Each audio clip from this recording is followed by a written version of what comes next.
Welcome to the Dynasty Football Key. Today we're looking at the 2024 running back tiers. So let's jump right into it. We've got really good free agent class for who's leaving teams and changing their situation. So it will be interesting to see what happens. But again, from a dynasty perspective, age is going to have a big factor into this. So I will start with Bijan Robinson, Jameer Gibbs, and Brees Hall. I like Gibbs' situation the most, but he is the only one out of these three who split the work with another running back. So I actually have Gibbs behind Brees here. And I genuinely think Brees is better than Bijan. Bijan just has the work and he just really is in a good spot. We didn't see it this last season. He didn't have that early production. So, since they're in the same tier, I have no problem right now having Brees ahead of Bijan. That's just how I see it for this season. But they're all just 1 year apart. So absolutely can see them all having really good seasons this year. We just really wanted more out of Bijan's rookie season. Tyler Algier as a rookie had a better rookie season the year before Bijan came to Atlanta. It's just we know it's there. We just need to see it happen, and the new coaching staff should probably make it happen. And Gibbs is really great pass catching running back. They've got that first round draft capital that gives them that security for quite some time. So I feel really good about having any one of these three players on my dynasty team. If I'm starting a dynasty roster, I absolutely would want to target one of these players. It's really hard with all of the receivers and quarterbacks that we want to secure those players in a startup. But if you can trade for them, these are the running backs that I'm going after. And for a win now team, see if you can get Christian McCaffrey. He's continued to prove that he can produce, and he's really good with the Niners. That team is complete and ready to run it back. I think McCaffrey is trying to break every running back record, so let's see what he does this year. Next, I've got a running back that ended up getting some really good job security with that contract he received this past season, but he did come in, in the holdout and a little banged up, so just wasn't a very smooth season. And then his quarterback got injured, and it was still okay with Gardner Minshew. I just think he's still young enough to be good here. And the next running back that I have, Devon Chan, he's been in committee backfields where the other running backs are older. So I do see him getting an opportunity to lead the committee next season and beyond. That team has just showed that they prefer a committee style approach. So I do expect them to bring in other running backs in the future, whomever that may be, rookie or otherwise. If it's a rookie, that's better for him. If at his speed alone, with all of those receiving threats distracting the defense, that's enough for him to be able to produce. And we will put Kyron Williams in this tier because his production was great. The Rams, their style is to feed one running back, and Kyron was getting all of the volume, and volume really is king. We want that opportunity for our running backs, and Kyron has it.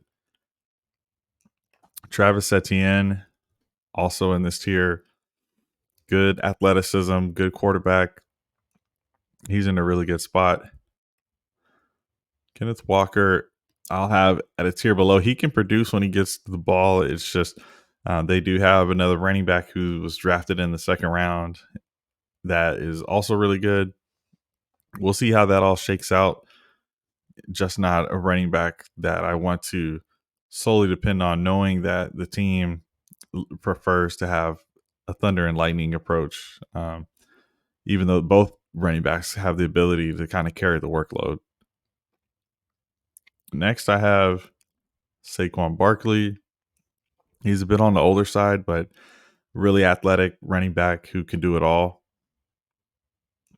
And I think he still has something left in the tank and should be on a new team this offseason that really needs him and wants to use him to his full ability. Hopefully that works out. I've got James Cook here, who has the age on his side, has had some big games. We'll see what really happens, but the problem with James Cook is not his problem. It's Josh Allen. He's a rushing quarterback who gets a lot of the goal line work, and that just doesn't lend itself to be a lot of touchdowns left over for James Cook for himself. In the same tier, Rashad White, he definitely proved that he can be a number one running back. You know, even his rookie year when he was the number two, he was catching a lot of passes, but he's a really good pass catching back, all around can play, and the team, leaned on him at times, even though they have those other receivers. So this guy can really contribute. And another running back I don't want to disrespect is Isaiah Pacheco. He's done nothing but produce in his first two seasons in the league and won two Super Bowls.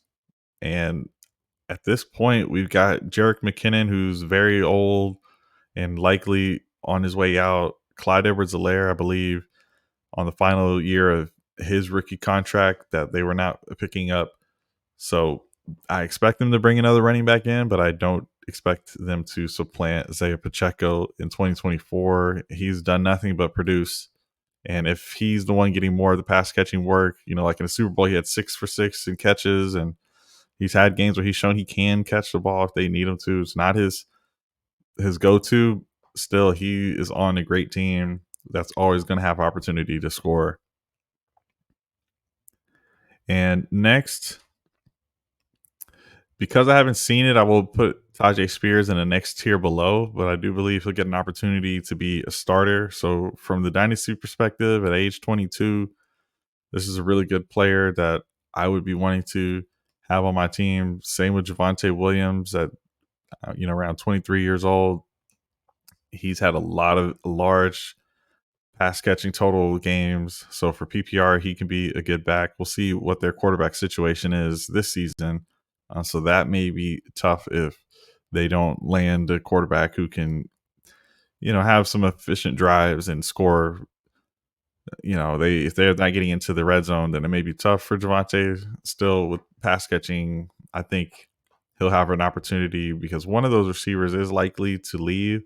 So unless it's a big name free agent, some of that responsibility may fall to Javonte Williams. David Montgomery, I'll have him in this tier because he's been producing. I think you may need to be in the tier below. I'll move him down. He's been very productive, but it's a committee situation. Ramondre Stevenson, he's been productive, but he was banged up this past season, and the offense has been really lacking touchdowns. It's, in the past when Tom Brady was on the Patriots, the running backs there would always have some of the most touchdowns in the league, but they just have not been able to move the ball, and it's just really hurting him or any running back that is in that backfield. Najee Harris, Jalen Warren on the same team, both productive, both have been flexible running backs that you can use in your lineups. So they're young enough to continue to produce. I think Najee may end up on a new team in a couple seasons. Maybe Jalen Warren gets a starting opportunity to bump him up. But they're both getting the job done right now. They're both around the same age. So really anything could happen with them. They're both players we can use right now. DeAndre Swift. I think really just for the Eagles, he was getting vultured similarly to James Cook. Jalen Hurts was just getting a lot of those tush push goal line touchdowns. So it was never going to DeAndre Swift. He was never getting that opportunity. So on a new team, maybe he is better. I could have him ahead of anyone in this tier. Absolutely. We'll see where he lands. Swift, I think, could be a riser. Brian Robinson, he's been a number one running back for his team. The team has just had low upside, so similar to the Patriots scenario. Both of those teams are in range at Washington 2, Patriots number 3. They both are in range for a quarterback. So there could be a big jolt of life for the running game as well. Next, I've got Tony Pollard, who in his first season as the starter for the Dallas Cowboys, it was just okay. The team shifted finally to giving CeeDee Lamb the ball more and became even more pass heavy. It had been a pass heavy team, but it was actually a balanced pass heavy team that involved the running game a lot when they had Ezekiel Elliott. But the season with Pollard, they just did not have the thunder and lightning combo that they were used to. And with Pollard returning from that injury, he was just not as effective, especially late in games. So maybe they were aware of that and trying to use him a certain way, but it just wasn't that great for fantasy until pretty much after their bye week when maybe he's a little bit more recovered from that injury. I'll have Zach Charbonnet in this tier. I will also include, some of these other veterans. Let's get all of these guys in here. Kamara. Not sure about the contract situations of some of these players, but there is absolutely an opportunity for them to continue to produce. I will sprinkle in some rookies here just for the upside. But some folks will still prefer some of these veterans. I can see Kendra Miller in a year getting that role from Alvin Kamara. We just haven't been able to see exactly can he hold on to that role. And yeah, we'll just throw in some of these other guys down here. And there you have it. The 2024 2024 combined rookie and veteran tiers. Not too many rookies made their way up. I don't really see an elite prospect, but absolutely some guys that will contribute to an offense in this upcoming seasons. I've got 3 guys in the S tier, 5 in the A tier, and really those are the running backs that I would be targeting outside of the top 13 to 15. I'm just letting the running back value slide in startups, or I'm not really targeting them in trades and things like that, or trying to move them off my teams if I have them to see if I can get a first round pick or a receiver that's worth maybe an early second or something like that. So thank you all for watching. Looking forward to the NFL Combine coming up this weekend, and we'll have some more updates after that. We're looking forward to seeing you in the next video.